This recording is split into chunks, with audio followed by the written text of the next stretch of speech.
Bon les amis, une nouvelle vidéo sur la Transalp, sur le phare avant, le fameux phare LED. Ça fait très longtemps que je connais le truc, l'astuce même, je vais envie de dire, mais ça s'est démocratisé, vous avez dû le voir sur Instagram, un peu partout. Donc c'est tout simplement remplacer le phare d'origine en verre par un modèle de Jeep Cherokee. C'est un peu le type qui fait la même taille et par un en plastique à LED.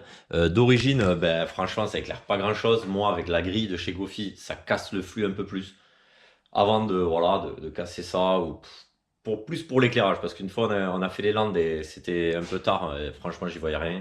Quand je rentre un peu la nuit ou quoi, c'est vrai que c'est pas ouf. Donc pour 20 euros, je mettrai le lien dans la description de ce modèle. Il y a plusieurs modèles qui sont plus ou moins chers, mais c'est surtout aussi moi ce qui me faisait peur, c'était la puissance, parce que ce qu'on veut c'est quand même que ça éclaire. Il y en a des plus jolis mais qui éclairent moins, enfin bon voilà. Moi ça sera caché derrière la grille. Donc ça se compose comme ça. Je déballe en même temps que vous. On va même sortir ça. Ok. Donc c'est un phare tout simple. C'est pour les 4x4 et Jeep Cherokee. Et le gros avantage, c'est que, boum, il y a une prise H4. Donc ça remplace l'ampoule et ça vient se fixer dans la partie d'origine de votre faisceau. Ça, c'est deux petites alimes en plus. On n'est pas obligé de le mettre, mais en fait, c'est les parties blanches sur les côtés, soit en blanc, soit en orange. Donc moi, je pense le mettre en orange. C'est un look, voilà, plutôt. Moi, j'ai pris ce modèle, comme je disais, parce qu'apparemment, c'est ce qui éclaire bien. Et puis derrière la grille, ça va être un effet sympa. Bon, je le répète, c'est vraiment pour l'éclairage en priorité. J'aime bien le côté old school. Franchement, j'aurais pu avoir un phare jaune, ça aurait été stylé. Mais bon, là, voilà, on cherche aussi le côté pratique. Donc, ce que je vais faire, je vais pas le filmer, mais je vais démonter toute la face avant. Donc, vous imaginez bien qu'il faut tomber les carénages là, là, et la bulle avant. Donc, c'est trois choses avec ma grille. J'espère que ça va être compatible avec ma grille et que je vais pas galérer pour monter le phare à la place de l'autre. Parce qu'il n'y a aucune fixation, c'est pris en sandwich. Donc, je démonte, on se retrouve et j'espère qu'à la fin on pourra faire un petit test éclairage. Bon là, clairement, allez, je vais vous le mettre pour le fun. Voilà, ça donne ça. C'est pas foufou quoi. Attendez, le plein phare. Voilà. Donc franchement, je pense qu'il y aura une nette amélioration et de toute façon, on m'a clairement dit déjà depuis quelques temps, années même, que ça valait le coup. Donc pour 20 balles, n'oubliez pas, description, le lien, si vous voulez le même que moi, il y en a 4. Moi, c'est le premier modèle, le noir, avec ce design. Tous les designs, comme je répète, je sais, mais ont des puissances différentes, donc c'est là où il ne faut pas se tromper. Allez, c'est parti. Après quelques vis enlevées, donc les 4 de la grosse tête de fourche, les 2 qui sont sur le tablier, plus les 4, 2 de chaque côté. J'ai le GPS connecté et tout, donc c'est pour ça c'est un peu la galère. Je préfère, je le mets comme ça change pas grand chose. On se retrouve avec ça. La petite mousse, ok, on peut l'enlever. Déjà, c'est bon signe, ça y va. Qu'est-ce que on va faire? On va essayer de démonter. Donc bien sûr, il y a cette vis là qui permet, bon déjà, je l'ai un peu branlé, qui permet de régler le phare. Donc je vais démonter ce fameux phare. Voir, je pense qu'il y a les deux vis là. On va démonter le support. Je pense que on va pouvoir tout récupérer là aussi. Donc je vais le faire et je vous explique comment j'ai fait. Donc première étape, deux vis de 10 à droite et à gauche. En bas c'est un caoutchouc. Ça doit venir, voilà. Et maintenant je vais déconnecter la fiche et la veilleuse.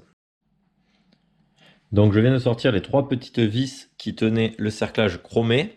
Donc maintenant qu'on a la platine qui fait support et qui en fait, donc c'est plutôt pas mal si ça va dedans, qui fait l'inclinaison. Donc déjà ce qu'on va voir c'est ceci.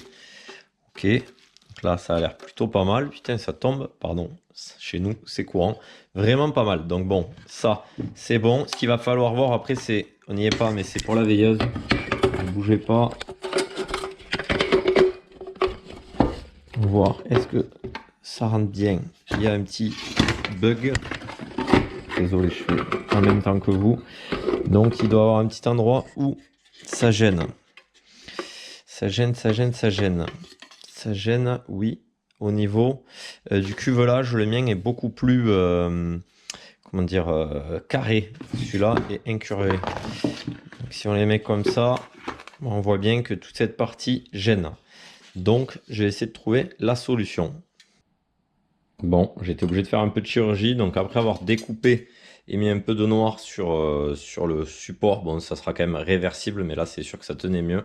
Ben, je remonte tout. Je vais pas vous montrer, mais vous avez compris, je recoiffe, on remet les 3 vis, on remet le support, et maintenant, il va rester le branchement. Allez, gaz. Les amis, le voilà en place. J'ai dû couper aussi le support. Alors, j'ai pas fait ça très très joli, mais ça fait le taf. Je m'attendais pas à autant de bidouilles sur le support. Donc voilà, je suis un peu déçu. Mais bon, je pensais pas qu'il fallait le modifier. Donc un peu de surpris. Je voulais vous montrer, j'ai fait ceci. Donc une cosse. Alors, tous les phares ne l'ont pas. Celui-là, là, a le mode veilleuse. J'ai fait du coup une cosse femelle ici. Et ici, alors j'ai fait un truc. J'ai pété une ampoule. Et j'ai soudé au niveau du plus. Donc ici ben, le fil avec de l'étain, j'ai mis de la gaine double, un petit riselant pour vraiment tenir le truc. Et du coup, ça va me servir. Alors, je ne l'ai pas mis encore, mais en fait, je vais le remplacer l'ampoule sans modifier les fils d'origine. Ça, j'y tenais. Par la même occasion, je peux vous montrer que ici, j'ai branché. Donc là, pas de problème. Et ici, en fait, on a les deux fils qui sont les deux latéraux. Donc là, le position, il existe en blanc et Ah, mais je me suis trompé de cosse. Merde, je vais recommencer pour le côté, il faut une mala. Et du coup, en blanc ou en jaune. Donc je fais ça, on teste ensemble. A few moments later. Bon, mon premier projet était un peu ambitieux, du coup, j'ai récupéré la même fiche sur un vieux faisceau de booster. J'ai adapté une cosse et là, normalement, ça devrait marcher. L'avantage, c'est que ben, je touche pas à mon faisceau. Donc ça, normalement, ça va rentrer là, nickel.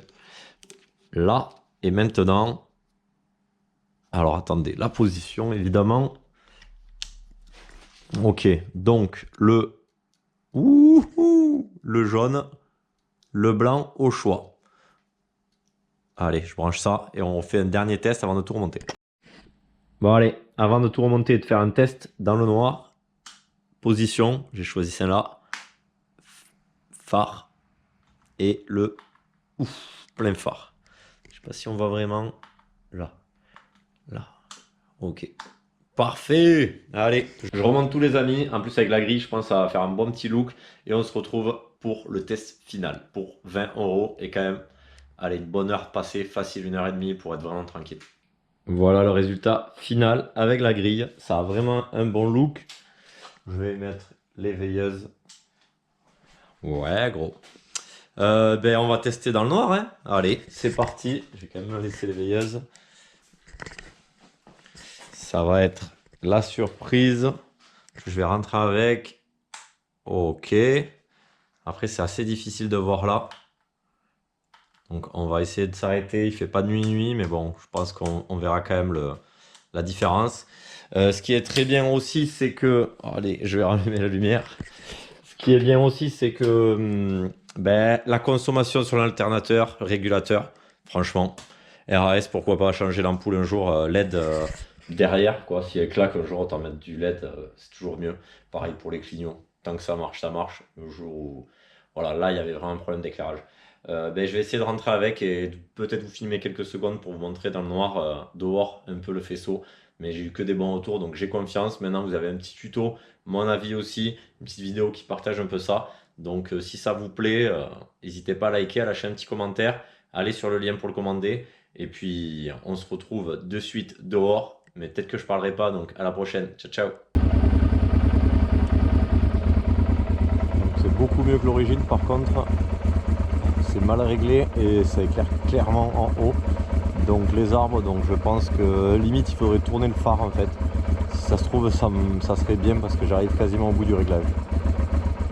Petit tips que je dirais une fois modifié. Je reviens sur le phare. Bizarre pour le mien, du moins. Est-ce que c'est une erreur de montage où ils sont tous comme ça? Vu que c'est quand même pas prévu pour la moto. J'avais le phare qui éclairait vachement haut. Donc en inversant le phare, l'inscription du coup est en bas et aussi à l'envers. Bon, en vrai, ça se voit pas. Mais voilà, c'était quand même le petit conseil. Vérifier à peu près parce que j'avais le réglage tout à fait en bas et j'éclairais un peu encore pas mal trop haut et le plein phare on n'en parle pas. Sinon à part ça, c'est que du bonheur. Donc n'hésitez pas, je roule pas souvent la nuit, mais franchement, je pense que c'est une modif qui fait du bien à la mécanique, côté partie électrique, alternateur, tout ça. et la batterie évidemment, et aussi à nous on y voit mieux, c'est plus prudent. Allez les amis, ciao ciao.